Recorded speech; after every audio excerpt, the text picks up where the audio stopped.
안녕하세요. 시사문화평론가 김성수입니다. 자, 오늘도 1타 강사로 여러분께 인사드립니다. 이 1타 강사 시간은 안홍구 전 대구국세청장님의 탐사 보도 시간입니다.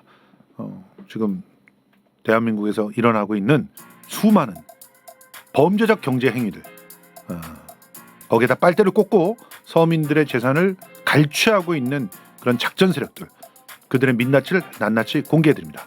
자, 안홍구 청장님 소개합니다. 어서 오세요. 예, 반갑습니다. 안홍구입니다. 예. 자, 우리가 지금 SG증권 이 문제적 사건을 지금 다루고 있습니다. 네. 지난 시간에 이 SG증권의 그 주가 조작 사건의 성격을 설명하는데 좀 어렵다는 그런 분들이 좀 많았어요. 실제로 좀 어렵죠. 예. 그래서 오늘 이 주가 조작의 좀 뭐랄까요? 기본 뭐라고 해야 됩니까? 주가 조작 사건들의 어떤 흐름들 우리나라에 그런 것들을 좀 짚어보고 하는 건가요? 예, 기본적으로 이제 주식이라는 게 뭔지, 주식이라는 게 시장, 예. 그다음에 주가 조작은 또 어떻게 해서 주가 조작이 되는 건지 예. 기본적인 걸 알고 또 SG발 주가 조작의 특징 그걸 같이 한번 정리해보는 시간으로 우리가 잡아봤는데요. 그러니까 어떻게 보면은 지난 시간을 알아듣지 못한 분은 이번 시간 꼭 봐야 되는 거고 네, 그렇죠. 지난 시간을 많이 알아들었다. 나는 이 정도는 껌값이다. 그러면 우리 이번 방송의 전반부 정도는 살짝 스킵해도 될 것 같은 느낌입니다. 예. 예, 그 도이치모터스 사건이 그것도 주가 조작의 그 대표적인 케이스인데 네. 우리는 이런 과정들을 안 거치고 도이치모터스 사건은 좀 알려졌다고 해가지고 어떤 특정 기간 동안에 일어났던 일들을 우리가 새롭게 또 정리해 주는 그런 그런데 오늘은 이 SG발 이 주가 조작 사건의 문제점을 알기 위해서 기본적인 상식부터 다시 한번 조금 들어가자는 거죠. 근데 이 주식이라는 게 사실은 우리가 주식 투자를 한다. 주식 투자라는 이야기를 하지 주식 투기한다 이런 소리는 안 들어보셨죠? 당연하죠. 부동산은 투자한다는 소리보다는 부동산 투기한다 소리를 더 많이 들어보셨잖아요. 예, 그렇죠. 그럼 투자와 투기를 어떨 때 쓰는 게 맞느냐 하는 이야기가 있지 않겠습니까? 근데 부동산의 경우에는 비교적 그 한가를 하는 과정이 한 깁니다. 부동산은 바로 샀다가 바로 팔고 이러지 않잖아요. 그럼 상당히 긴 기간 동안에 이걸 보유를 하고 있는데도 불구하고 부동산은 투기라고 그래요. 하이 리스크 하이 리턴, 이익이 크고 그 위험이 크다. 그러면은 그걸 이제 우리가 투기라는 이야기로 하는데, 그리고 또 장기간을 가느냐 아니면 짧은 기간 동안에 일이 벌어지냐에 따라가 투기냐 투자라고 구분하는데 비교적 부동산은 투기지 않습니까? 그 기간이 길지 않습니까? 그런데도 부동산은 투기라 그러고 주식은 뭐 데이 트레이딩처럼 바로 초치기로 막 이렇게 사는 경우도 주식은 원래 자본시장을 육성하기 위해 가지고 주식을 투자하도록 유도를 하는 그런 자본시장 육성법이라는 게 만들어진 거거든요. 그러니까 실제로 지금 주식을 우리는 대개 알기로는 어느 회사의 주식을 사서 그게 올라서 파는 거 요것만 생각하는데 실제 주식의 기능은 그게 아니잖아요. 그래서 주식은 지금 말씀하신 것처럼 주식의 그 가치, 주식이라는 게 기업의 가치를 표로 만들어 놓은 게 주식이지 않습니까? 근데 그 가치를 올라갔다. 그래서 그 가치 올라간다는 것은 뭐냐면 실적이 좋다는 거죠. 그렇죠. 그러면 배당을 많이 받는다. 그리고 연말에 가서 배당을 받기 위해서 사실은 투자를 하는 게 이게 주식 투자의 기본인데 지금 주식은 어떤 식으로 하냐면은 시세 차익을 본다는 거죠. 그러니까요. 이 기업이 가치가 뭐 몇 달 만에 좋아지고 나빠지고 하지 않는데도 불구하고 그야말로 살 사람이 많으면은 수요 공급에 따라 가지고 주식값이 올라가고 또는 어떤 정보를 흘려 가지고 이거 저 앞으로 좋아질 거야. 이래가 미래 가치를 보고 투자하는 것처럼 끌고 가는데 기본적으로 주식은 그래서 앞에 부분 그 주식 평가에 의한 가치 평가에 의해 가지고 올라간 부분을 보고 하는 것을 기준으로 해서 주식을 투자를 한다 이렇게 이야기하고 뒤에 부분 시세 차익을 노리는 부분은 투기적 요소가 상당히 많은 거죠. 사실은. 그렇죠, 사실. 그래서 이제 우리가 주식 투자, 부동산은 사실은 비교적 긴 기간 동안에 가는데 그 부동산 투자를 할 때는 정보를 얻어가지고 개발 정보라든지 예. 이런 걸 가지고 사다 보니까 부동산은 투기라는 이름으로 많이 불리고 맞아요. 굉장히 중요한 얘기인데 이것도 부동산이 정상적으로 내가 살 집이 예. 있는데 이왕 보니까 요거는 좀 새 집이야. 그리고 주변 환경이 아직 좋아. 갖춰지지 않지만 앞으로 괜찮아질 거야. 괜찮아질 것 같아. 그래서 사놓고 한 3, 4년 살다가 집값이 올라. 그러면 이건 투자라고 할 수가 있잖아요. 그렇죠. 근데 그렇게 안 하고 애초에 탁 땅을 보러 다니다가 잠깐만 여기 우리 형님이 그러는데 네. 여기다가 뭐 공장을 갖다 옆에 짓는다고 하던데 그러면서 공장 짓는데 정부가 사가지고 수렴이 된다 그러더라. 여기 개발 부지야. 이래가지고 미리 짱 박아놓고 그러면서 심지어는 극단까지 간 게 바로 그 정강훈처럼 알박기를 딱 해가지고 500원 한 좀 못 나가 개발할 수 있나 맞아 예. 이런 거 예. 이런 걸 투기라고 하는 거잖아요. 그건 완전 그 알박기라고 보통 그렇죠. 하는 거죠. 그 투기를 넘어서 투기를 이거는 범죄죠. 그 범죄. 범죄 행위로 이제 보는 건데 그런 형식으로 하는 부동산하고 이제 주식을 이제 개념 정리를 조금 우리가 하고 그렇죠. 자 그런데 그러면 이 주식을 정상적인 주식 시장이 지금 그 섞여 있지 않습니까? 그렇죠. 그 가치 투자를 하는 사람과 예. 시세 차익을 노리는 사람들이 같이 섞여 가지고 어쨌든 주식 시장이 이제 형성이 돼 있는데 예. 그런데 그 중에서 어떤 게 있습니까? 주식을 시세 차익을 노리든지 아니면 가치 투자를 하든지 그렇게 해서 정상적으로 하면은 그것도 뭐 하나의 그 법으로 허용이 된 거니까 그렇죠. 할 수 있는데 예. 이거를 이용을 해가지고 주식을 임의로 올리는 거죠. 거래량을 조정한다든지 서로 통정 매매를 한다든지 예. 뭐 이런 방식을 통해 가지고 또 정보를 가짜 정보를 흘린다든지 그렇죠.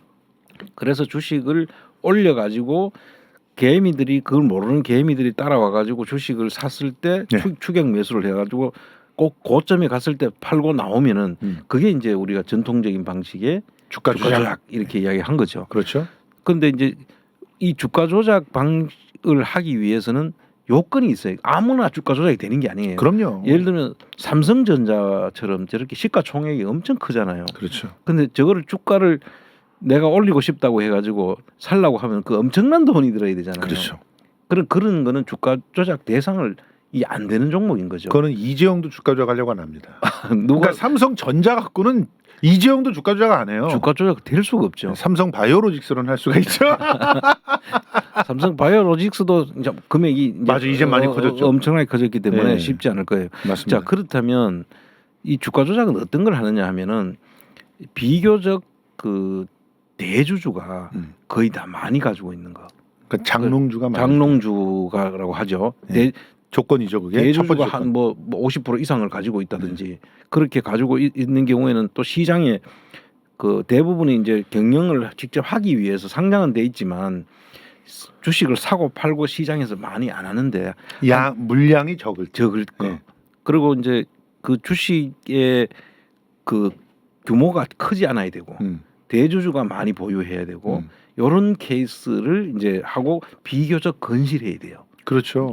이걸 갑자기 뭐 회사가 망할 수도 있다. 이러면 안 들어오죠. 안 들어오죠. 그러니까 회사는 괜찮은 것 같은데 거래는 양은 적고 비교적 금액이 작은 금액으로도 주가를 부양할 수 있는 이런 조건이 되는 주식을 들어오는데 지금 오늘 우리가 이야기하고자 하는 SG발 주가 조작에 해당되는 주식들을 대다수 보면은 예.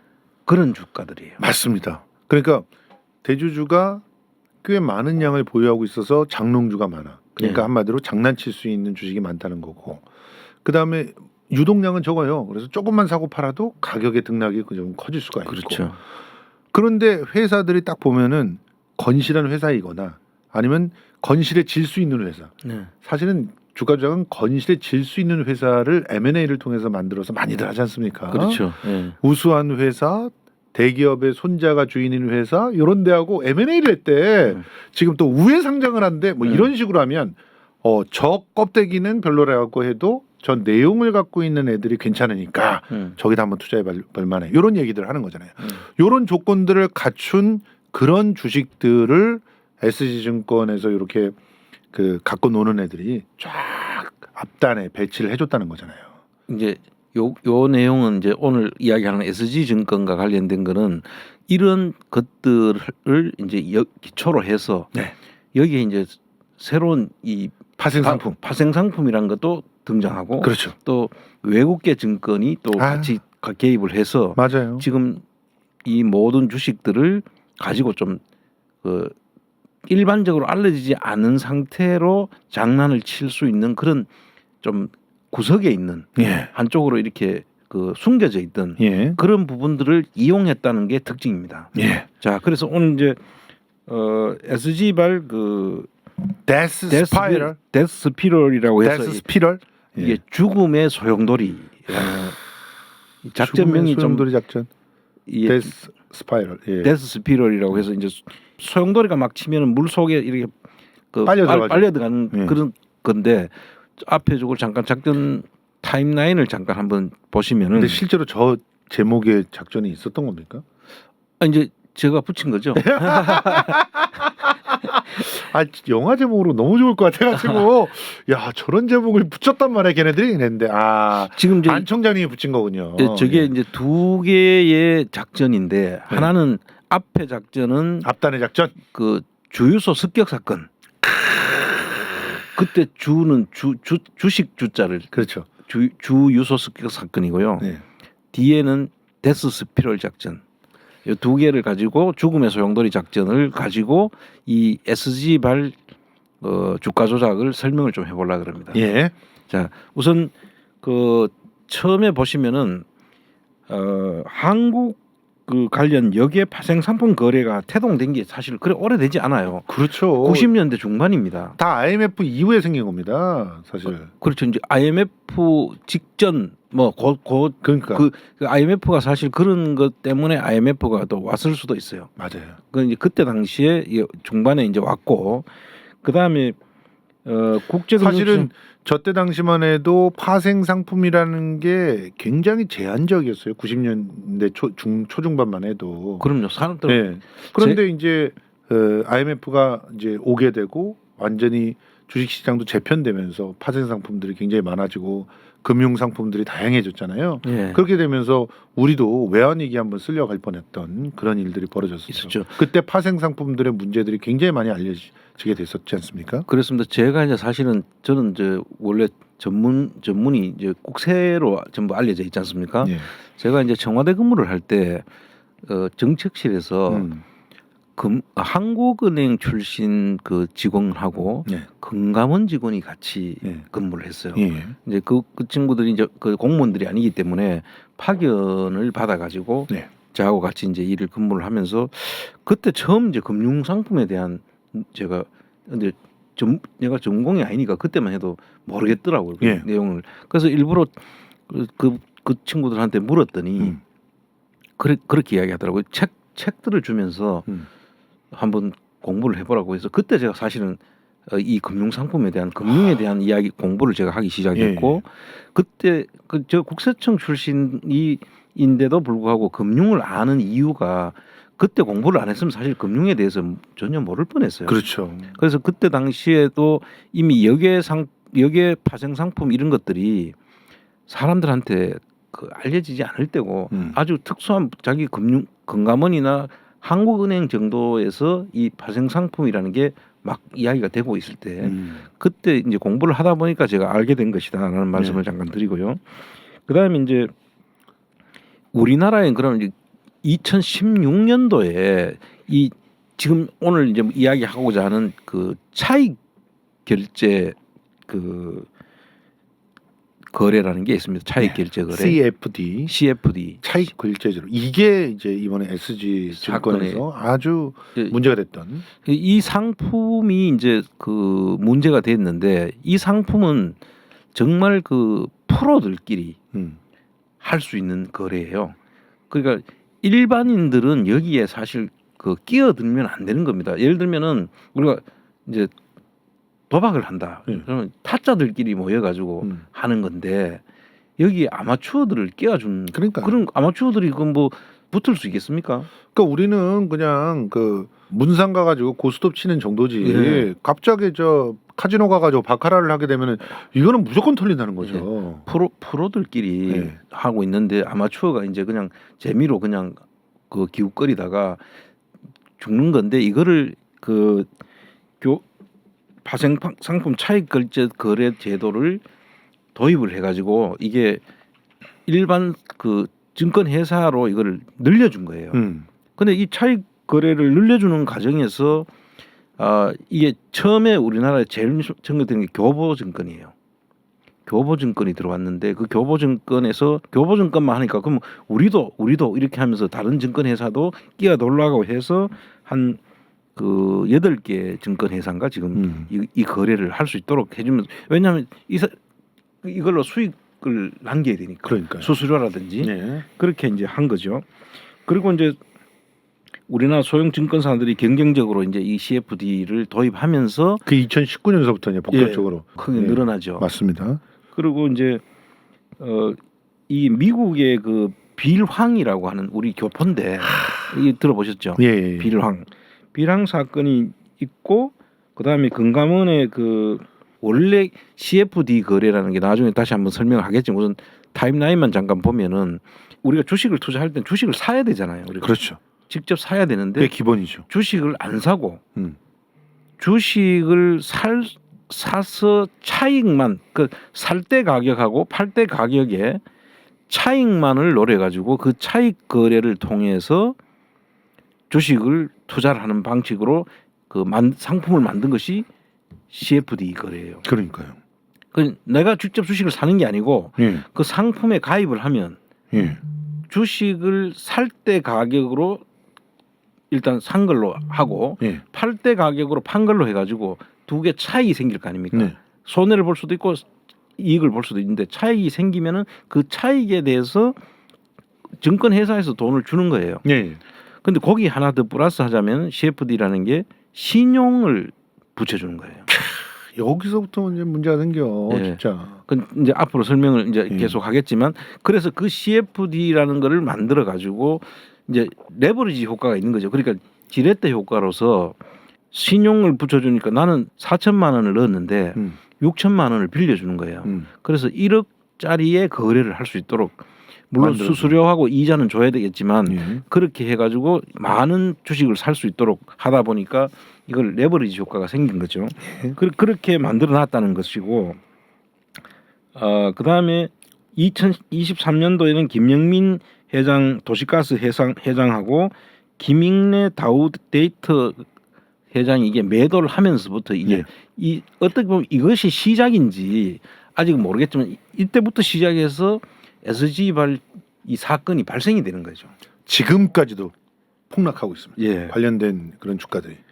그러니까 아직까지 끝나지 않았다는 거예요. 그리고 이제 촉발이 된 거는 4월 24일 SG증권의 8개 종목을 대량 매도를 하면서 데스스피럴이 생겼고 그 다음에 이제 4월 28일에는 SG 사태는 투자자 레버리지 탓이다라고 금감원에서 이렇게 이야기했죠. 이건 말도 안 되는 얘기야. 이거는 지금 내용을 잘 모르고 있다는 이야기예요. 그러니까 예. 그리고 금감원에서 키움증권 검사를 착수했죠. 예. 그 5월 2일 날.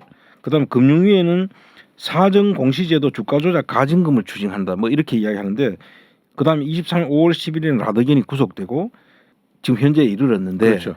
이게 이제 사람들 일반적으로 보면은 이게 전부 다 언론도 이렇게 지금 가고 있는데 사실상 이것이 아니다. 그 다가 아니다 이게. 그 두 가지로 나눠 볼 수 있다. 그렇게 맞습니다. 이제 한 거죠. 주가 조작을 두 번에 걸쳐 가지고 있다. 하나는 올라갈 때, 계단처럼 이렇게 주가를 올라가면서 한번 먹고, 그 다단계처럼 네. 사고 팔고를 같이 하는 거죠. 통정 매매를 통해 가지고 그렇죠. 그렇게 하는 해서 고점에 가서 팔고 떨어져 나온 사람들은 그 사이에 단계별로 먹은 사람들이 있을 거 아닙니까? 그렇죠. 그런 방식으로 한 것이 이제 라더견 타임이죠. 라더견 씨가 이거를 주식을 이렇게 해왔고 그 다음에 한 가지는 우리가 보는 것은 급격하게 떨어지는 데스 스피럴 상태. 이거 완전히 그 죽음의 소용돌이에서 급격하게 떨어질 때 이것을 하는 것이 또 한 가지. 그래서 오늘은 시간을 설명을 우선 그 라더견 타임을 한번 보자고요. 그러니까요. 그 라더견 타임을 잠깐 보자면 이 삼천리와 성광 이제 이게 바로 그 이번에 SG에서 많이 깨진 그 두 개의 대표적인 회사 대표적인 아닙니까? 거죠. 그 주식 그래프를 보시면은 깜짝 놀라죠. 한 3년 동안 쭉 올라만 가다가 갑자기 4월 24일을 기점으로 해서 저렇게 수직으로 급전직하를 해버리죠. 근데 저렇게 그래프가 똑같을 수가 있습니까? 서로 다른 회사가? 그러니까요.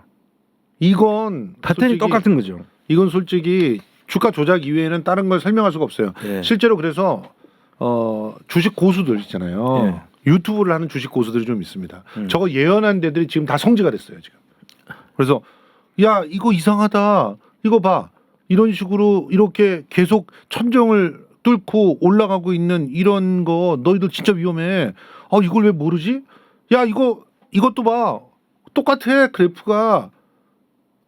이런 그래프들이 보니까 SG증권에서 주로 이 개입을 하고 있는 것 같네. 이런 얘기들까지 한 예. 그런 사람들이 있었어요 분명히.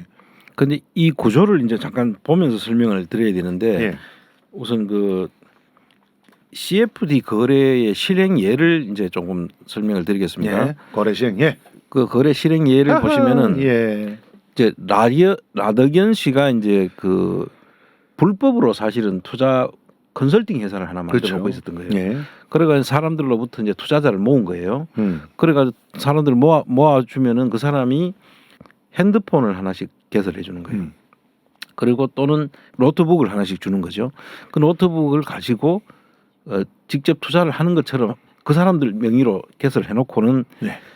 실질적인 거는 라더견 직원들이 그걸 거래를 해 주는 거예요. 맞아요. 그러니까 이제 우리가 일반적으로 주식을 할 때 그 통정 매매가 IP라고 하죠. 보통 네. 한 IP에서 거래를 같이 하면은 이게 의심스럽죠. 주가 조작 단이 붙었다라고 네. 할 거 아닙니까? 그런데 우리 그 김건희 여사의 장모는 모녀가 서로 둘이 같이 주고받자 사고 팔고 하잖아요. 그 정도가 아니라 또 그 주가 그 선수하고 같은 IP 안에서 했다는 기록이 거래라는 나오죠. 기록이 나왔잖아요. 그렇게 이거잖아요, 이거. 김건희 그렇죠. 거의 이 라더견이 했던 짓을 한 거잖아요. 그렇죠. 그래서 라더견은 뭐 빼박 그 주가 조작이잖아요. 예. 근데 김건희도 마찬가지죠. 예. 빼박인데 수사를 안 할 뿐이지. 수사를 안 할 뿐이지. 야, 진짜. 야, 진짜 이거 진짜 우리 주식 투자하는 사람들 보면은 가슴이 그냥 선득선득 그냥 무너져 내려요. 이런 예. 걸 보면. 근데 이제 이 라더견의 경우에는 저렇게 이제 주가를 모아가 놓고 예. 그 보시면은 이제 우리나라에 있는 키움증권 등 그 뭐 몇 8개 증권사가 있을 거 아닙니까? 예. 그런 증권에다가 그 증권사에다가 매수 주문을 냅니다. CFD 매수 주문을 내는 거예요. 예. CFD라는 게 직접 주식을 사는 게 아니라 상품을 사는 거, 상품에 가입하는 거 아닙니까? 예. 상품 계약을 해서 들어가면서 예를 들면 뭐 대성가스를 얼마에 사라고 하는 주문을 내는 거죠. 그렇죠. 그러면 이제 그 CFD 계좌를 틀어서 그 CFD 계좌가 키움증권사에서 받지 않습니까? 예. 그럼 키움증권사에서는 돈을 그 40을 내면은 60을 같이 보태 가지고 100이라는 것을 가지고 그 대성가스를 살 텐데 예. 그 100이라는 것을 키움증권에서 직접 사는 것이 아니라 외국계 증권회사 즉 여기서는 SG증권이죠. 아하. 그 소시에테 제네럴이라고 그렇죠. 하는 그 프랑스의 증권회사에 그 바로 키움증권하고는 백투백이라고 하는 방식으로 둘이 연계가 돼 있는 거예요. 그렇지. 뒷주머니가 열려 있다는 거 아닙니까? 예, 둘이 같이 이게 키움증권 입장에서는 그걸 네. 받아 가지고 자기들이 사고 하는 과정에서 자기들이 하는 것보다는 이런 걸 전문으로 하는 SG증권이 훨씬 좀 전문적이다. 전문적이고 자기들은 또 해지를 하는 안전한 측면이 있는 거죠. 자기들은 단지 그 계약을 해가지고 CFD 계약을 하고 거기서 돈을 받아서 수수료를 챙기고 그 다음에 돈을 빌려주는 역할을 하는 거죠. 예. 60%를. 예. 그래서 그 60%의 돈을 신용을 빌려주는 그 역할로 또 이자를 받고 이런 역할을 하는 것이고 그걸 사서 직접 증권을 사는 것은 SG한테 사도록 하는 거죠. 아. 그래서 저기 그림에 보시면은 100주 매수를 할 수도 있고 100주를 매도를 할 수도 있죠. 그렇죠. 그리고 또 키움은 그걸 받아가지고 주문을 받으면은 다시 SG한테다가 100주를 매수를 그대로 연계해버린 거죠. 그 백투백이라고 그러는데 연계해버린 거죠. 그럼 100주 매수, 100주 매도 상태인데 자 SG증권 입장에서 똑같은 주식이라고 생각을 해봅시다. 예. 100주를 사달라, 100주를 팔아달라가 동시에 들어왔다고 보면은 SG증권은 장에서 사고 팔고 할 필요가 없죠. 전혀 없죠. 자기들끼리 서로 주고 사고 팔면 되는 거예요. 그렇죠. 그러면서 이자 비용과 공매도 수수료는 공짜 수입이 되는 거죠. 아하, 야, 신박하네. 그리고 똑같은 금액이 들어오면 그 사고 팔 필요가 없잖아요. 그렇죠. 물론 저렇게 딱 떨어지면은 그렇게 해도 된다는 이야기를 지금 말씀드리는 거고. 네. 그런데 이제 이게 주가가 급등을 했어요. 예. 주가가 급등을 해서 이제 요 이야기가 조금 앞으로 이제 중요한 이야기가 되는데 예. 주가가 급등하게 되면은 계속 올라가는 상태 아닙니까? 네. 주가가 올라가는 상태인데 라더견이라는 그 투자 세력들이 CFD를 매수를 할 거 아닙니까? 그렇죠. 매수를 하고 그러면 키움증권에다가 매수 요청을 하면은 그 키움증권 그걸 받자마자 다시 SG 한국으로 그 보내는데 그렇죠. 이게 주가가 급등한 상태에서는 더 올라가기가 힘들다고 할 수도 있잖아요. 당연하죠. 누가 봐도 아까 그 차트 기억해 보세요. 네. 그냥 꾸준히 올라왔는데 특히 한 1년 사이에 그냥 고개를 바짝 쳐들고 올라갔죠. 예, 올라가는 모습이 보이잖아요. 저렇게 가면은 사실 무섭죠. 언제 떨어질지 모르는 거잖아요. 그러니까 힘들죠. 예. 이게 급등 상태로 이게 갔을 때 더 올라가야지 이게 먹는 사람들이잖아요. 이 사람들. 그렇죠. 올라가야지 되는데 안 올라갈 수도 있다 싶으면은 주식을 털어버리겠죠. 안 살 수도 있는 거예요. 아, 먼저 일단 안 사고. 예. 내려갈 건데 사놓으면은 사가지고 올라갈 때는 안 사면은 나중에 우리 주식을 팔겠어 했을 때 돈을 대줘야 되잖아요. 그렇죠. 올라간 값으로 돈을 줘야 될 거 아닙니까? 그렇죠. 그런데 내려갈 거라고 하면 안 사는 것이 증권사 입장에서는 SG 증권사 입장에서는 돈을 먹게 되는 거예요. 그렇죠. 그래서 저기 보시면은 주가가 올라갈 때는 어떻습니까? 손실이 증권사 입장에서는 올라갈 때 안 사놓으면 손실이 나오죠. 그렇죠. 안 샀을 때. 예. 근데 안 사고 있는데 내려갔어 주가가. 어허. 떨어지면 이거는 이익이 되는 거예요. 그렇죠. 요거는 이제 그게 뭐냐면은 공매도 포지션, 그렇죠. 그 숏 포지션이라고 보통 이야기하는데 네. 내려갈 때 먹는 방법이 있는 거예요. 네. 근데 일반적으로는 이런 내용들을 모르는 거죠. 그러니까 CFD라고 하는 것도 접근이 불가능해요. 일반 서민들은. 그럼요. 지금은 뭐 한 2천만 원 이상이면 CFD를 살 수 있다 그러지만 저런 상품이 있다라고 하는 것 자체를 모르는데 어떻게 당연히 돈이 올라가야만 내가 돈을 벌 수 있다고 생각하지. 그렇죠. 그리고 또 보통 그런 것까지는 해봐요. 아, 내가 이제 주식 거래를 좀 하는 양들이 좀 많고 좀 오랫동안 한 회사랑 이렇게 하다 보면 그 회사가 대출을 좀 해주는 경우가 있거든. 그래서 아, 지금 확실하게 느낀다면 대출로 좀 신용이라고 그렇죠. 보통 이야기하죠. 신용으로 구매를 하는 네. 그런 경우는 있지만 저 CFD처럼 내가 얼마에 사가지고 얼마에 팔겠다 딱 정해놓고 그 차익으로 이자처럼 이렇게 보는 그런 거래를 갖다가 머릿속으로 생각하기가 굉장히 어렵죠. 예. 그래서 요거를 금방 이해가 잘 안 될 것 같은데 그럼 왜 이런 일들이 발생하는지를 잠깐 그 범행 동기하고 수단을 한번 보자고요. 네. 범죄 동기를 우리가 아까 그 그림 속에서 보면은 라더견 씨 입장에서는 예. 최초의 주가 조작이라고 우리가 보는 그 라더견 입장에서 보면은 그 주식이 올라가야지만 이익을 보는 예. 세력들이에요. 떨어지면은 그냥 아주 엄청난 위험을 안게 됩니다. 떨어지면 완전히 죽는 거죠. 왜냐하면은 따따블로 망하죠. 그러니까 2.5배 그 이상으로 망하는 거죠. 예. 살 때는 뭐 올라갈 때는 많이 이 돈을 빌려 가지고 사놨으니까 그게 올라갈 때는 많이 먹지만 그렇죠. 내려갈 때는 그만큼 더 그 신용 레버리지만큼 더 많고 그렇죠. 더 떨어지는 거잖아요. 부채는 부채대로 있고 손해는 그렇죠. 손해대로 보고 쌍코피 터지는 거죠. 그렇죠. 그 쌍꺼풀을 터지는 예. 게 맞는 거죠. 자, 그래서 이 나덕현 입장에서는 저렇게 데스 스피릿을 소용돌이처럼 확 떨어지는 것을 투매가 생기는 것을 절대적으로 피하고 싶은 사람들. 막으려고 얼마나 난리셨습니까? 사실은 휴대폰 뺏어가고 아이패드 노트북을 갖다가 뺏어가는 것 자체가 예. 저렇게 폭락하는 사태를 막기 위해서 하는 거 아니에요? 그래. 폭락하면은 완전 히 망하는 거죠. 그러니까. 근데 계속 올라가면은 계속 그대로 잘 먹었죠. 그렇죠. 그게 이제 이 나덕현 그 세력들의 입장인 건데 네.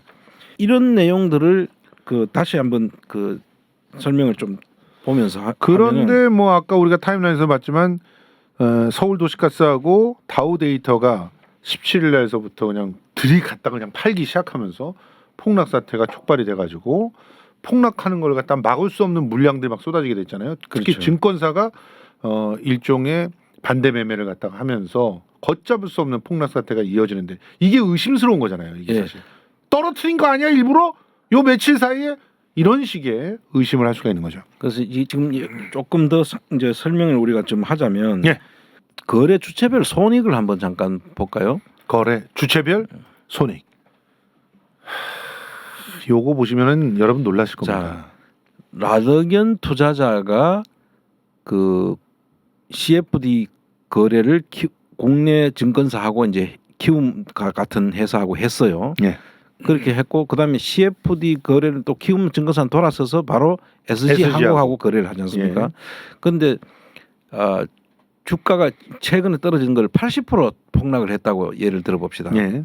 80% 폭락을 했는데 나덕현 쪽에서는 80% 폭락을 하고 국내 키움증권 쪽에서는 100% 해지를 했다고. 해지라는 게 주식을 샀다는 이야기입니다. 맞습니다. 그 사달라고 했는 대로 사준 거예요. 네. 그걸 이제 리스크를 해지하는 예. 거거든요. 그게 이제 쉽게 말해서 이게 영어를 자꾸 쓰니까 어려우실 분도 있는데 내가 돈 맡기니까 사주세요. 그러면 알겠습니다 하고 바로바로 사주면은 나는 위험이 없는 거죠. 그렇죠. 리스크를 손을 턴 거죠. 사돌락해서 사줬고 자기는 그 거래를 성사시켜 준 데 대한 수수료만 받고 예. 또 이자 받을 거는 이자 받고 그럼 끝이에요. 그러니까 책임은 산 사람이 지는 거예요. 그렇죠. 산 사람이 다 지면 되니까 그렇게 하면은 문제가 없어요. 그렇죠. 리스크 해지가 됐다 이렇게 얘기합니다. 그거를. 예, 그 리스크 그냥 해지하면 되는데 그 SG 한국 입장에서는 SG 그 증권 입장에서는 그래가지고 100% 사달라고 했을 때 100%를 사면은 자기들도 문제는 없어요. 그렇죠. 그냥 사줬으니까 100% 예. 사줬으니까. 근데 문제는 이 SG 입장에서는 사달라고 연락은 왔는데 내가 정보를 알고 있으면 아니 이게 내려가게 할 수도 있고 예. 내려갈 거라고 알면은 안 사면 어떻게 된다 그랬죠? 아까 이득을 더블로 보는 거죠. 내려갔을 때 엄청난 이득을 볼 수 있는 사람이 SG 증권인 거예요. 봐봐요. 어떻게 이득 보냐고 또 이제 궁금해하시는 분들이 있을 텐데, 자, 10,000원이에요. 최고점이 10,000원이야. 근데 이 10,000원에서 떨어질 걸 미리 알고 있는 사람이 있다? 한 주에 10,000원 주고 사야 되는데, 떨어지니까 5,000원에 한 주를 살 수 있네? 그러면 10,000원에 두 주를 살 수 있잖아. 그렇죠. 근데 이미 돈은 이제 받아놓은 게 있고, 받아놓은 게 있어요. 10,000원에 사달라 이렇게 받아놓은 게 있단 말이에요. 그러니까 얘라 요거 좀 기다리자. 안 사고 조금만 있다가 5,000원에 산 다음에 그다음에 자기는 그 떨어진 가격만큼의 이득을 자기가 챙기는 거잖아요. 돈은 받아가 자기 거가 되는 거죠. 내게 되는 거예요, 내게. 그러니까 그냥 절반이 내게 돼. 만약에 이런 상황이라면 10,000원에 사라고 했는데 5,000원에 살 수가 있다면 주식은 주기만 하면 되는 거니까 자기가 얼마를 벌게 돼요? 5,000원을 갖다 고스란히 벌게 되는 거예요. 그 이제 CFD라는 상품 자체가 주식을 직접 사가지고 주식을 파는 게 아니고 그 주식이 그때 값으로 주식을 샀다 치고 장부에 정해놓고 팔았다 치고 그 가격을 차익을 내주는 거잖아요. 그렇죠. 그러니까 주식 안 사도 그 차익이 생기는 거를 먹을 수 있으니까 주식을 직접 안 사도 되는 거예요. CFD는. 예, 맞습니다. 그런데 그 책임을 만약에 안 샀을 때는 자기들이 손해를 이익을 볼 수 있기 때문에 안 샀을 때는 자기들의 증권회사 이익이 되는 거죠. 그렇죠, 당연히. 그러니까 증권회사 입장에서는 만약에 이게 급전직하를 한다고 생각하면 자기들이 안 살 수 있는 거죠. 근데 문제는 그건 나중에 까지면 큰일 나는 거 아닙니까? 자, 그래서 지금 근데 이 내용을 이제 오늘 큰 흐름을 이제 이 그림으로 설명을 말씀드린 드린 거고. 거예요. 자, 그럼 어떻게 이루어졌을까라는 거를 이제 그 하나씩 설명을 다시. 근데 해봅시다. 여기서 그 아까 보면 거래 주체별 손익 있잖아요. 예. 이거 조금 더 설명을 해주실 필요가 있을 것 같은데, 자 보면 원금이 40% 전액, 그러니까 80%가 폭락했을 때 원금 40% 전액이 손실되고 채무도 40%를 떠안게 되는 그런 상황이 CFD에서 만들어지는 거잖아요. 그럼 이제 80% 폭락을 하면은 예, 100을 이었는데 80% 폭락하면 20만 남잖아요. 그렇죠. 그럼 자기 거는 40이잖아요. 예, 원래 넣었던 돈이 원래 돈이 40이고. 40을 넣었죠. 예, 근데 60%는 그 신용으로 빌려놨잖아요. 맞아요. 그럼 자기들이 40% 자기 거는 100% 다 손실을 보고 예, 나머지 40% 본 거에다가 또 손실 그 채무가 40% 남는다는 얘기죠. 그렇죠. 자기 거는 원금은 싹 다 사라지고 예, 그 다음에 40%는 빌렸던 거니까 이제 부채로 잡혀 있고. 잡혀 남는다는 이야기를 나더견 투자자들이 이제 네. 되는 거고. 그러니까 지금 가장 큰 피해를 본 사람이 저 사람들이잖아요. 그렇죠. 예. 그 다음에 키움 등 국내 증권사는 40% 매수 채권이 발생하는 거예요.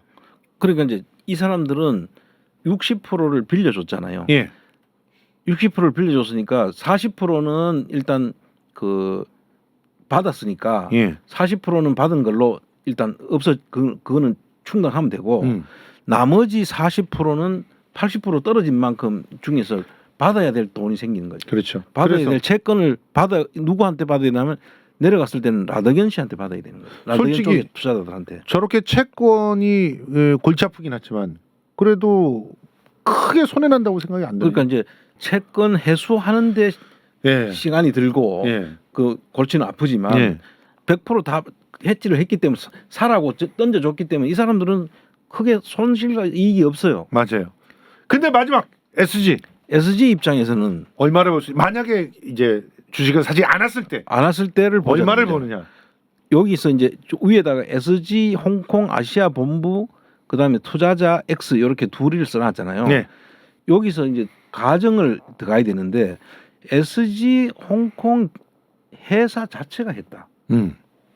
또는 SG 홍콩하고 계약이 된 새로운 투자자 X가 있다. 예, 누군지는 모르나. 그렇죠. 그러면 김건희 뭐 이런 사람.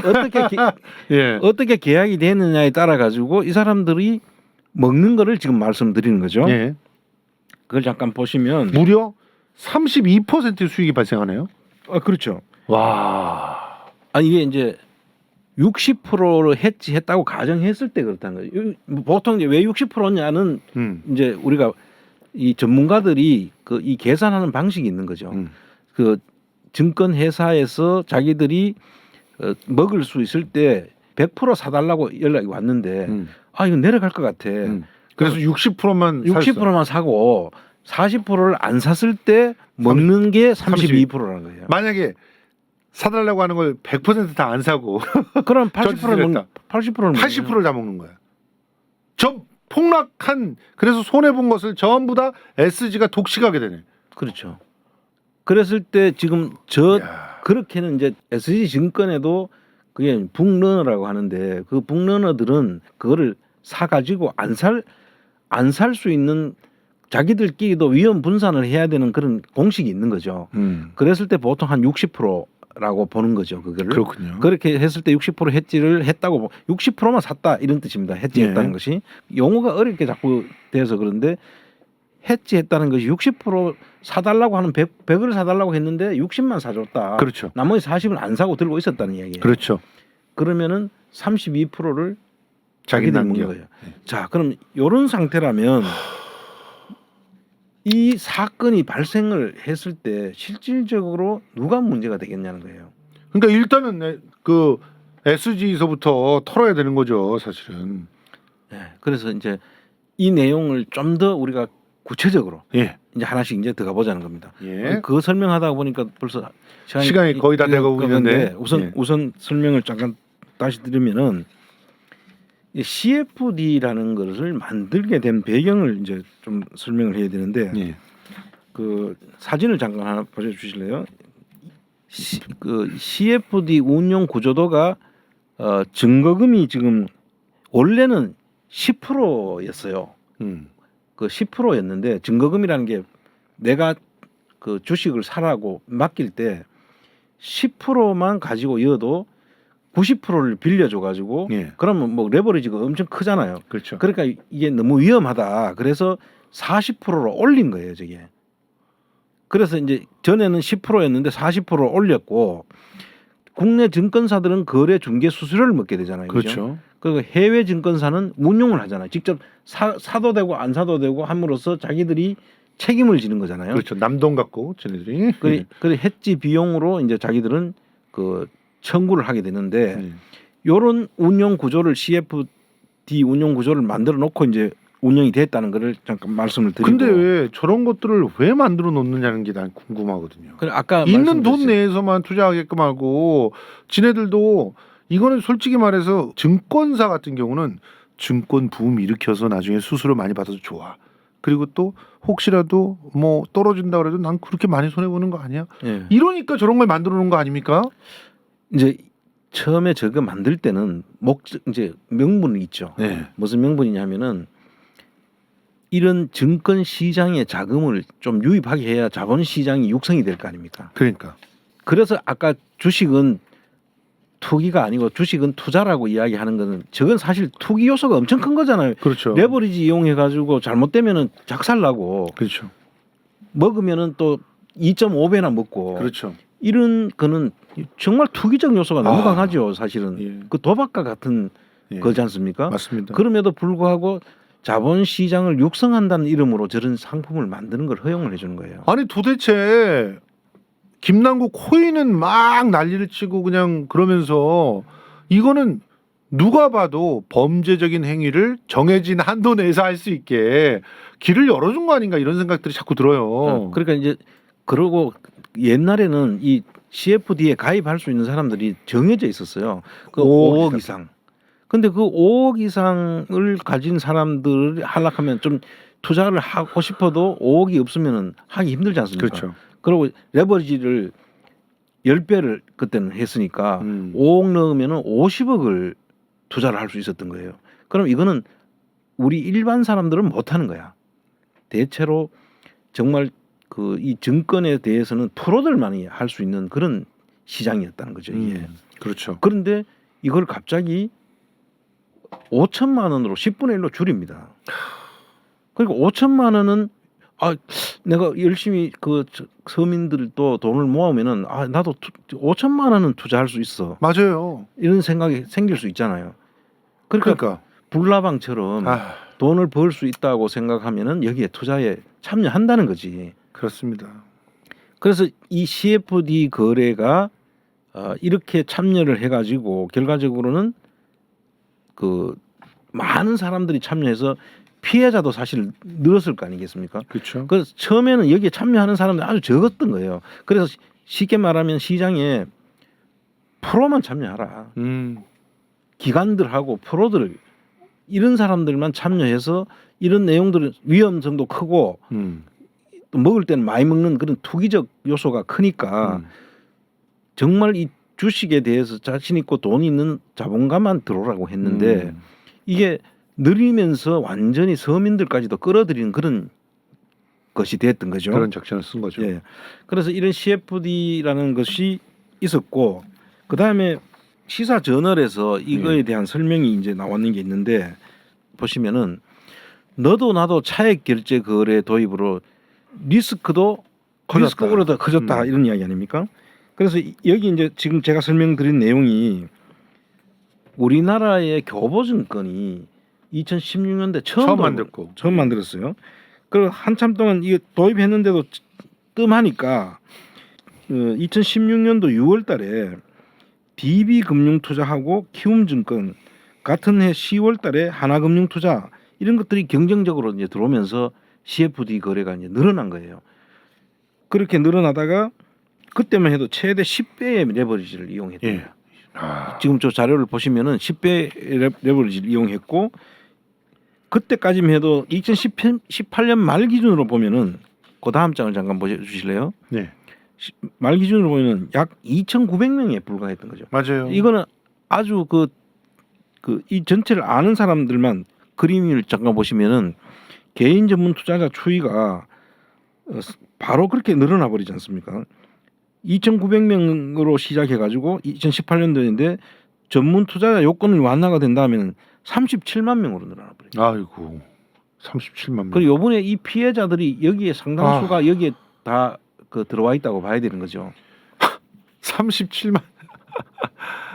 야, 이거 부산저축은행 그 피해자 규모만큼의 그런 피해자들이 나왔다고 봐야 되겠네요. 예. 그래서 이게 지금 우리가 항상 이런 그 욕심 때문에 분수를 모르고 이제 하다 보니까 이런 일이 생긴다고 봐야 되거든요. 그럼 피해자들은 사실 이런 구조나 이런 것들을 잘 모르기 때문에 주식을 이런 파생 상품 이런 것에 대한 구조도에 대해서 정확하게 모르는 상태에서 투자를 하면 이런 피해가 생길 수 있는데 이건 나는 금융 당국의 문제라고 생각을 해요. 이렇게 될 줄 금융 당국은 알고 있는 거 아닙니까? 이 위험성을. 그렇죠. 그럼에도 불구하고 자꾸 이걸 늘리고 여기서 우리가 또 한번 따져봐야 될 게 FIU가 거래 금액만 좀 많아지면 그걸 갖고 이상 거래다라고 통지한다 그러잖아요. 근데 이런 파생 상품들을 32만 명이나 가입해서 문제가 생길 걸 갖다가 혹시라도 폭락 사태가 벌어지면 문제가 생길 걸 알았을 텐데 그런 것들을 경고를 안 한 건 도대체 뭐예요? 그런 건 왜 경고를 안 하죠? 그러니까 이제 경고하면은 시장에 아무도 참여 안 하니까. 빙고 바로 그 이유인 것 같아. 이 자식들이 그냥. 그러니까 실제로 금융 당국에서 이 금융 소비자들을 대상으로 해서 피해가 안 생기도록 하는 그게 아니라 이 뭐 너가 그 나중에 죽든 살든 모르겠고 어쨌든 시장에 돈 많이 들어오도록 하면 우리는 할 일 했다 이렇게 생각하는 금융 당국의 이 문제부터 사실은 짚어야 되는 거예요. 그 말을 듣고 보니까 김남국이 왜 미움을 받았는지 알겠어요. 잃어야 되는데 땄나 봐. 그러고 있잖아요. 주식 도박판에서 다 조작 다 해놓고 있는데 밑장 가게를 딱 노려보고 그 역을 갖다 딱 공략해가지고 돈을 딱 이러면은 미움을 받잖아. 그럼 뒤에 와서 칼부림하고 막 그러잖아. 그러니까 이제 어떤 의미에서는 이게 가상화폐 같은 경우에도 그걸 갖다 뭐 화폐라고 해야 될지 코인이라고 그래야 될지 지금 사실 정의가 안 돼 있습니다. 맞아요. 김남국 건 같은 경우는. 예. 그런데 그런 것을 어떻게 보느냐, 상품으로 볼 것이냐, 화폐로 볼 것이냐 아직 정의도 안 돼 있고 아까 주식은 그래도 가치 투자를 하면은 정상적인 투자가 되는데 가상화폐는 가치가 있는지 없는지 몰라요. 서로 인정하고 오케이 너 이렇게 앞으로 이렇게 할 거냐 약속이라고. 그러니까 가상화폐가 뭐랄까 가치를 가질 수 있게 되는 방법은 두 가지죠. 딱 사실 하나는 실제로 존재하고 있는 화폐를 대신해서 쓸 수 있게끔 되거나 그러면 이제 가치가 부여가 되잖아요. 그리고 아니면은 두 번째가 이 화폐 말고 블록체인이라고 하는 기술을 사용해서 이 화폐로서의 어떤 활용도와 더불어서 뭔가 다른 걸 같이 만들어낼 수 있는 거. 예를 들어서 이더리움에서 NFT라고 하는 걸 만들어내서 거기서 가치가 발생하잖아요. 그 가상 공간에서 그 예술품이라든가 뭐 자기의 뭐 기억이라든가 뭐 이런 것들을 갖다 저장할 수 있게끔 해서 그것이 경매를 통해서 팔릴 수 있게끔 하게 되면 이제 그게 이제 일종의 가치로 환산이 될 수 있는 기준이 되지 않습니까? 그런데 지금 보면은 이제 김남국 그 의원이 팔았다고 하는 그 위믹스 코인 같은 경우는 게임이 붙어 있거든요. 게임에 그 머니라고 하는 게 붙어 있으니까 그래도 가치로 전환시키려고 노력을 한 그런 코인이어서 김남국 의원은 자기가 그래서 투자를 했다 이렇게 얘기를 하거든요. 지금 말씀하신 것처럼 가상화폐라는 거에 그 가치를 부여하는 방식이 아니면은 아무것도 믿을 거 없는 거예요. 그러니까 사실은 달러도 마찬가지입니다. 맞아요. 잠깐 조금 흘렀는데 달러도 따지면은 옛날에는 금으로 환전을 해줬잖아요. $1 갖고 금본위 제도가 있었잖아요. 네, 맞아요. $1 갖고 가면은 뭐 얼마 금본위 얼마 준다 예. 이렇게 했지 않습니까? 그렇게 하다가 금본위제가 없어졌어요. 그러면서 그 다음에는 중동의 석유 살 때는 달러 주면은 석유가 준다. 그렇지. 그러니까 이제 그 가치가 이제 부여된 거예요. 맞아요. 그러다가 이제 그것도 아니라도 미국이라는 나라가 발행하는 화폐니까 그렇지. 이건 믿자라고. 이 사실은 이 가상화폐라도 똑같은 거거든요. 맞아요. 지금 근데 아까 이야기했듯이 결과적으로는 그 아까 게임 머니도 머니잖아요. 그렇죠. 게임 할 때는 쓸 수 있어. 그럼요. 그걸 가지고 장난친 놈이 그 미국의 그 일론 머스크. 예. 일론 머스크가 그랬잖아요. 가상화폐를 만들어 가지고 다치코인이요? 다치코인 만들어서 내 차는 가상화폐로 살 수 있게 해줄게 응. 하는 순간에 아까 석유나 금으로 바꿔주는 거하고 똑같은 효과를 누렸던 거죠. 그랬다가 어느 날 갑자기 나는 이제 내 차는 그걸로 거래 안 할 거야.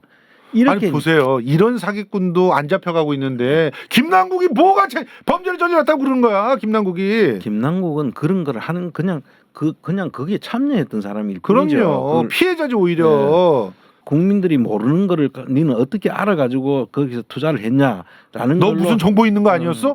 이건 순전히 생떼 잡는 거죠. 네, 그런 내용이라는 거고 네. 오늘 우리가 진도를 나가야 되니까 예. 그 CFD 파생 상품에 대한 그런 경고음 이런 것들도 충분히 우리나라 그 증권감독원이나 이런 데에서 코인을 갖다가 정확하게만 이제 인지하고 상품 중에 하나로 인지하고 FIU에서 그렇게 그 위험 경고를 보내는 그런 시스템을 정말 잘 돌아가듯이 그렇게만 제대로 돌아갔더라면 이거는 당연히 위험이 있다는 걸 알렸어야 되는 거죠. 그렇죠. 근데 그걸 안 했어요. 자, 이 지금 그래서 올라가는 단계에서 올라가는 단계에서 이제 어떤 일이 발생했냐면 계속 올라가고 3년 동안 주식이 아까 그 하나 다시 한번 그 주식을 그래프 한번 보여주세요. 그래프를 한번 보여주실래요? 이 그래프 보면 지금 피해자들은 환장하는 거예요. 진짜. 지금 저게 한 2020년부터 시작해서 그렇죠. 2022년 최저가 64,100원이었어요. 그 64,100원에서 얼마까지 올라갑니까? 524,000원. 올라가지 않습니까? 예. 저 때까지 올라가니까 이거를 처음에는 이런 거죠. 사람들이 계속 삼천리라는 데가 저기도 가스를 취급하잖아요. 하죠. 그래서 삼천리가 가스를 취급하다 보니까 이게 우크라이나하고 그 러시아하고 전쟁이 붙으니까 가스가 앞으로 값이 그렇죠. 가스를 취급하는 데가 가격이 올라갈 거야. 이렇게 하나 이제 그 호재를 띄운 거죠. 그렇죠. 그래서 계속 그걸 가지고 라드견 세력들이 주가를 계속 저끼리 주고받으면서 키웠죠. 두 가지로 보여져요. 하나는 CFD라는 상품에 돈을 넣기도 하고 큰 돈은 CFD에 넣고 거기는 어떻습니까? CFD에 넣는다는 것은 그 레버리지 효과가 2.5배를 더 살 수 있으니까 그렇죠. 크게 먹을 수 있잖아요. 예. 그리고 일부는 실제로 주식 시장에서 주식을 살 수가 있는 거죠. 맞아요. CFD 거래를 안 하고 예. 그 두 개를 같이 동시에 했을 가능성이 있어 보여요. 예. 그러면 실제 시장에서 자기들이 사면서 주식을 올릴 수가 있잖아요. 예. 꼭 CFD를 안 사고도 뭐 CFD로 살 수도 있는 거지만 CFD로 사면 더 많이 살 수 있지만 그 CFD를 더 많이 사놓고 실제로 주식을 올리는 데는 시장에서 거래되는 게 얼마 되지 않으니까 장내에서 사고 팔아 가지고 주식을 충분히 올릴 수도 있는 그런 정도의 거래가 될 수도 있는 거죠. 예. 그래서 그걸 가지고 다단계 형식으로 자기들끼리 사고 파는 거예요. 맞아요. 그 뭐 몇 시에 그 때려 주삼 하니까 그때 서로 약속해 가지고 그렇죠. 사고 파는 그런 통정 매매를 12시에 만나요. 하는 거잖아요. 통정 매매. 예. 그렇게 해 가지고 계속 올려 가지고 3년 동안에 올리다 보니까 2, 3일 만에 저렇게 올라갈 수는 없으니까 그렇죠. 그럴 때는 알 수 있지만 저게 계속해서 올라가니까 진짜 회사가 이게 계속 탄탄해서 이렇게 올라가는가 보다라고 사람들이 믿게 한 거죠. 예. 그랬는데 저런 식으로 이제 삼천리와 뭐 지금 성강만 예를 들어 놨는데 서울도시가스 여기도 마찬가지. 그다음에 똑같아요. 키움증권의 그 다우데이터죠. 네. 이 사람들이 갑자기 4월 24일 날 데스 스피럴이 생기는데 예. 완전 급전직하를 하는데 20일 날 팔아요. 맞아요. 그리고 이 김영민이라고 하는 도시가스 회장은 그보다 좀 더 일찍 팔아요. 17일인가 파는 걸로 돼 있는데 그러다 보니까 이득을 보지. 이 사람들은 고점에 팔았잖아요. 맞아요. 그래서 지금 의심을 하는 거거든. 의심을 할 수밖에 없죠. 아, 이 사람들은 고점에 자기들 주식, 이 사람은 대주주에 해당되는 사람들인데 자기가 대주주 주식을 다 팔기 때문에 아, 이 사람들이 이 주식을 급전직하로 만드는 과정에서 이 정보를 알고 미리 팔고 빠져나왔거나 아니면은 이 급전직하를 해서 먹는데 개입했지 않을까라고 의심하는 거고, 라더견이라는 사람은 이 사람들이 자기는 계속 올라가야 되는 입장이잖아요. 라더견은 그렇죠. 내려가는 순간에 자기는 엄청난 손해를 볼 수밖에 없는 입장이니까. 그리고 실제로 지금 손해를 봤잖아요. 그러니까 라더견이는 뭐라고 하느냐면은 이 사람들이 자기를 이렇게 의도적으로 빼고 그 뒤에 무슨 먹었을 거다. 자기는 바지 사장이고 실제로 쟤네들은 나를 이용해서 이 금액을 올려놓은 거야. 그러니까 실제 이득은 쟤네들이 보고 있어. 나는 지금 손해 봤어 이러고 있죠. 그 손해 봤으니까 나는 주가 조작이 아니야라고 아니다. 이야기하는데 천만의 말씀이죠. 올리는 과정에서 먹었는 것은 지금 라더견 쪽 세력들이 먹었는 게 한 1,300억 정도 된다고 봐요. 와, 그것만 해도 1,300억이에요. 그래 그거 가지고 이제 그 돈을 그냥 뺄 수 없으니까 뭐 골프장을 사거나 뭐 집을 사거나 뭐 무슨 회사를 만들어가 거기에 투자하는 것처럼 하면서 그래놓고 돈을 그 빼돌리죠. 회사의 법률 자문은 박영수. 그렇죠. 진짜 너무 투명해. 아 정말. 그런 과정들을 겪으면서 이 주가 조작 그 했고 이 사람들은 뭐 주가 조작은 빼박이죠. 근데 이제 그 김영민이나 김익래와 같은 이런 사람들이 과연 이 주가 조작에 어떤 형식으로 개입됐는지는 이제 수사 결과가 나와 봐야 되지만 이 지금 우리가 이야기하는 이 올라가는 상태 이거 전문 용어로는 롱 포지션 상태 올라가야지 먹는 상태에서는 이 사람들이 주가 조작은 있었고 이 부분에 대해서는 수사가 지금 현재로서는 이 부분만을 지금 수사를 하고 있는 것 같다는 거죠. 맞아요. 그래서 우리가 지금 이야기하려고 하는 거는 이 주가 조작을 통해 가지고 이렇게 먹었는데 이 먹었는 사람들에 대해서 단죄도 해야 되고 수사를 하는 건 당연한 것이고 이게 다가 아니고 이거는 일종의 이 가담한 사람들을 표현하자면은 그 주유소 습격 사건 영화 아시잖아요. 주유소 습격 사건은 어떻습니까? 주유소에서 불을 켜면은 다 죽잖아요. 다 죽죠. 상대방이고 뭐고 같이 자기도 죽어요. 근데 여기에 지금 라더견이와 같은 경우에는 라더견에 반대되는 세력들이 금감원에다가 이 고발도 하고 뭐 이렇게 하려고 했다는 거예요. 근데 그렇게 되면 어떻게 됩니까? 자기들은 이게 올라가야지 먹는 쪽에 있었는데 자기가 라더견에 대해서는 불만이 있을 수는 있어도 이게 만약에 주가가 폭락하거나 떨어지면은 자기는 엄청난 손해를 보는 사람들인 거죠. 그래서 이 사람들은 이렇게 떨어뜨릴 이유가 없다. 그러니까 주유소 습격 사건과 같은 그런 입장에 이제 포지션에 있는 사람들이기 때문에 이 사람들이 떨어뜨리지는 않았을 것이다. 그러면은 누가 이 사태를 만들었냐? 일단은 의심스러운 게 김영민하고 저기 저 누구 김익래 이 두 사람이 어떻게 이게 어떻게 우연이라고 할 수 있느냐? 근데 그래서 어떻게 상투로 딱 그 상투에서 그냥 던질 수 있느냐? 보통 주가 조작범들도 들키지 않기 위해서 어깨 정도에서 던지거든요. 최고점에서 잘 안 던져요. 나중에 수사 받아야 되잖아. 그러니까 일단 그 이익을 그렇게 던져가지고 이익을 본 거는 이 사람들은 수혜자는 맞아요. 그러니까요. 그러니까 수혜자니까 의심을 할 수밖에 없어. 그런데 이 사람들이 다 할까? 아니죠. 아니 그러니까 실제로는. 이 사람들은 어떻게 보면은 큰 흐름을 읽고 이제 앞으로 주가가 쭉 빠지면은 그 빠진 상태에서 자기들이 손해를 볼 거를 미리 팔아가지고 현금화함으로써 손실을 줄인 거라는 거죠. 그렇기 때문에 일단 의심은 되는데 진짜 주가가 빠지게 되는 원인과 빠져야 먹을 수 있는 사람들은 다음 시간에 우리가 이야기를 하자는 거예요. 예, 어쩔 수 없네요. 오늘은 이제 다음 시간에. 예, 이게 중요한 것은 이 앞 단계에서 주가 조작을 했던 것을 가지고 주로 말씀을 드리는 것이고 다음 시간에는 그러면 어떤 길래 이 주가를 이 사람들이 그 내려갈 때 주가 조작을 하고 그것을 그럼 우리는 당하고만 있어야 될 것인가? 아니면 우리 검찰과 금감원에서는 이걸 어떤 방식으로 찾아야 될 것인지 지금 이 뒷단의 이야기는 어느 곳에도 안 하고 있으니 그렇죠. 안흥구 TV에서 예, 이걸 맞습니다. 하겠다는 겁니다. 맞습니다. 자, 이번 SG 증권의 이 그 엄청난 주가 조작 사건, 이 사건은요, 솔직히 말해서 이거 검찰과 금감원 등등의 비호 세력이 없으면 이건 못합니다. 이렇게 지금도 벌써부터 금감원이니 이런 데들이 나서 가지고 오히려 이 빌런들을 갖다가 좀 이렇게 포장해주고 있지 않습니까? 그리고 수사의 방향, 검찰이 수사하는 방향도 보세요. 앞단만 수사하지 않습니까? 심지어 금융감독원 같은 경우는요, 이 SG바를 폭락 사태가 문제가 될 것을 미리 알았음에도 불구하고 선제적으로 조치하지 않았어요. 왜겠어요?